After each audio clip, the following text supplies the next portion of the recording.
नोंथांनिया आंना महेन्द्र बसुमतारी गामिनि मुङा गामिया जाहैबाय जियागुरि मा जादों जाथाया जाथायाथ' ओरैबायदि जादों आं लोमजादोंमोन आरोखि लोमजानानै फुरा गोब्राब लोमजानानै आङो डाक्टारनाव लांदों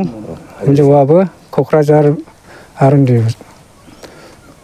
हस्पिटालावहाय बेनिफ्राय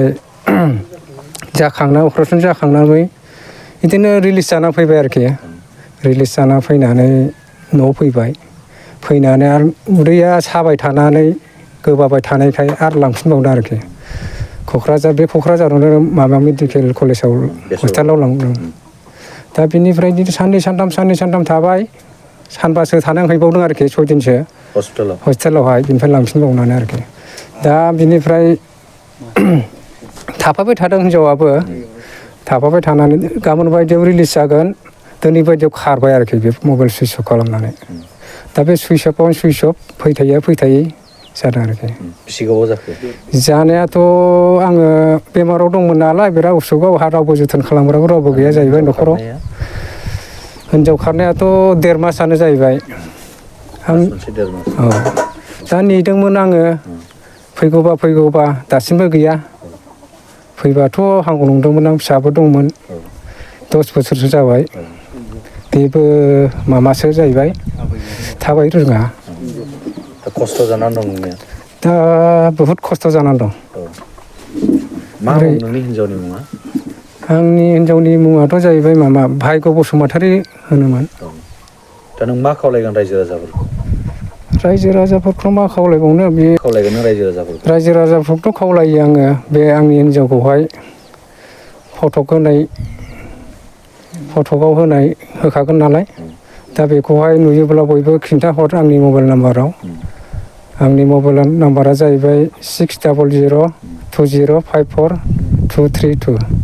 पेन खालामनानै आंनो खिन्थाहरनो हागोन हिन्जावखौ जेरावखि नुवा न'खरावथ' ओरैनो बे आंनि माने SMS गेलेयोमोन मानसिया सासे सेंग्राजों SMS गेलेनायबो नुदों सानसेखालि दा बेवहाय आङो SMS गेलेनायावहाय आङो फंनैसो सोबादों हिन्जावखौ ओरैनो दावराव दावसिया एसे सिगां जाखांनानै उनाव मिलायफिनबायमोन मिलायनायनि उनावसो आङो दा बेमार जादोंमोन बेमार जानानै गावबो डाक्टारनाव खस्थ' खालामहैनाया बेस्रा दा बे सेंग्राजों खारफादों होननानै दा बे सेंग्राजोंनो खारफानाय बायदि आंनि सन्देहआवहाय हिन्जावनि बिमा बिफानाव खबर लाबाय नोंथाङा हिन्जावनि बिमा बिफानियावबो खबर लाजोब्बाय आङो गैयानो जा दं गामिनि मानसिफोरनाव नुब्लानो आं सोङो उमुक ना माबाया थांदोंना थाङाखै गामियावहाय गैयाल' होनो बयबो आरो गावसिनि बिहाव बिखुनजो जानाय लोगो मोन्दोंमोन आं बेनावबो सोंदोंमोन आं गैयाल' होनदों दहायसो सोंदोंमोन आं बेयावबो बाजारावहाय फैखायो नालाय बिसोर लोगोआबो बाजार मोनसेखौनो जालायखायो बाराबो गोजान नंखाया गामिफ्राबो दा नों नोंनि हिन्जावखौ माबा खावलायगोन नामा जोबथारनायाव आंनि हिन्जावखौथ' आङो फैफिनबा नांफिनगौ फैफिनबालाय एसे मोजां जागोन न'खराव उसुबिदा जागासिनो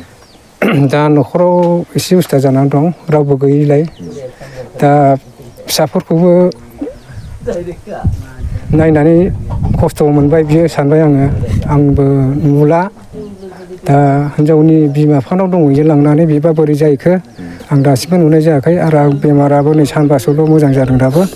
रायज्लायनाय सुबिदा बारा हाया बोलो होनानै रायज्लायनो हाया अपारेसन जानायखाय